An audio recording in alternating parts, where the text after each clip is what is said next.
नमस्कार दोस्तों। दुनिया भी चमक दमक से दूर, आइए चलते हैं उन पुराने गलियारों की तरफ जहां गए हुए एक अरसा गुजर गया है। कुछ किस्से बाकी थे शायद, उन्हें पूरा करते हैं अपने छोटे से प्रयास से जिसका नाम है किस्से गलियारों के।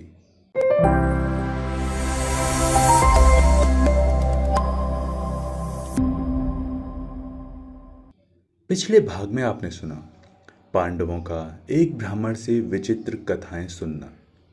अब आगे पंच षष्ट्यधिक शततमोध्यायः, द्रोण के द्वारा द्रुपद के अपमानित होने का वृत्तांत। आगंतुक ब्राह्मण ने कहा, गंगा द्वार में एक महाबुद्धिमान और परम तपस्वी भरद्वाज नामक महर्षि रहते थे, जो सदा कठोर व्रत का पालन करते थे। एक दिन वे गंगा जी में स्नान करने के लिए गए। वहां पहले से ही आकर सुंदरी अप्सरा घृताची नाम वाली गंगा जी में गोते लगा रही थी। महर्षि ने उसे देखा। जब नदी के तट पर खड़ी हो वो वस्त्र बदलने लगी, उस समय वायु ने उसकी साड़ी उड़ा दी। वस्त्र हट जाने से उसे नग्नावस्था में देखकर महर्षि ने उसे प्राप्त करने की इच्छा की। मुनिवर भरद्वाज ने कुमारावस्था से ही दीर्घकाल तक ब्रह्मचर्य का पालन किया था। घृताची में चित्त आसक्त हो जाने के कारण उनका वीर्य स्खलित हो गया। महर्षि ने उस वीर्य को द्रोण यानी यज्ञ कलश में रख दिया।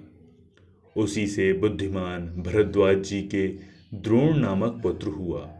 उसने संपूर्ण वेदों और वेदांगों का भी अध्ययन कर लिया। पृषत नाम के एक राजा भरद्वाज मुनि के मित्र थे। उन्हीं दिनों राजा पृषत के भी द्रुपद नामक पुत्र हुआ।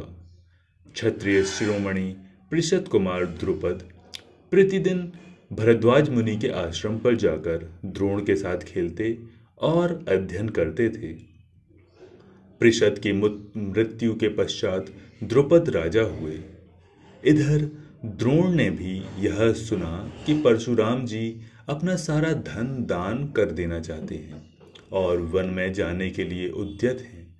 तब वे भरद्वाज नंदन द्रोण परशुराम जी के पास जाकर बोले, द्विज श्रेष्ठ, मुझे द्रोण चाहिए। जानिए, मैं धन की कामना से यहाँ आया हूँ। परशुराम जी ने कहा, ब्राह्मण, अब तो केवल मैंने अपने शरीर को ही बचा रखा है। शरीर के सिवा सब कुछ दान कर दिया। अतः अब तुम मेरे अस्त्रों अथवा यह शरीर दोनों में से किसी एक को मांग लो। द्रोण बोले, भगवान, आप मुझे संपूर्ण अस्त्र तथा उन सबके प्रयोग और उपसंहार की विधि भी प्रदान करें। आगंतुक ब्राह्मण ने कहा। तब भृगुनंदन परशुराम जी ने तथास्तु कहकर अपने सब अस्त्र द्रोण को दे दिए। उन सबको ग्रहण करके द्रोण उस समय कृतार्थ हो गए। उन्होंने परशुराम जी से प्रसन्नचित होकर परम सम्मानित ब्रह्मास्त्र का ज्ञान प्राप्त किया और मनुष्यों में सबसे बढ़ चढ़कर हो गए। तब पुरुष सिंह प्रतापी द्रोण ने राजा द्रुपद के पास जाकर कहा, राजन, मैं तुम्हारा सखा हूं, मुझे पहचानो। द्रुपद ने कहा, जो क्षत्रिय नहीं है वह क्षत्रिय का, जो रथी नहीं है वह रथी वीर का, और इसी प्रकार जो राजा नहीं है वो किसी राजा का मित्र होने योग्य नहीं है। फिर तुम पहले की मित्रता की अभिलाषा क्यों करते हो? आगंतुक ब्राह्मण ने कहा, बुद्धिमान द्रोण ने पांचाल राज द्रुपद से बदला लेने का मन ही मन निश्चय कर लिया। फिर वे कुरुवंशी राजाओं की राजधानी हस्तिनापुर में गए। वहां जाने पर बुद्धिमान द्रोण ने नाना प्रकार के धन लेकर भीष्म जी ने अपने सभी पौत्रों को उन्हें शिष्य रूप में सौंप दिया। तब द्रोण ने सब शिष्यों को एकत्र करके, जिनमें कुंती के पुत्र तथा अन्य लोग भी थे, द्रुपद को कष्ट देने के उद्देश्य से इस प्रकार कहा, निष्पाप शिष्यगण, मेरे मन में तुम लोगों से कुछ गुरु दक्षिणा लेने की इच्छा है। अस्त्र विद्या में पारंगत होने पर तुम्हें वो दक्षिणा देनी होगी। इसके लिए सच्ची प्रतिज्ञा करो। तब अर्जुन आदि शिष्यों ने अपने गुरु से कहा, तथास्तु, ऐसा ही होगा। जब समस्त पांडव अस्त्र विद्या में पारंगत हो गए और प्रतिज्ञा पालन के निश्चय पर दृढ़ता पूर्वक डटे रहे, तब द्रोणाचार्य ने गुरु दक्षिणा लेने के लिए पुनः यह बात कही। अहिछत्रा नगरी में पृषद के पुत्र राजा द्रुपद रहते हैं। उनसे उनका राज्य छीनकर शीघ्र मुझे अर्पित कर दो।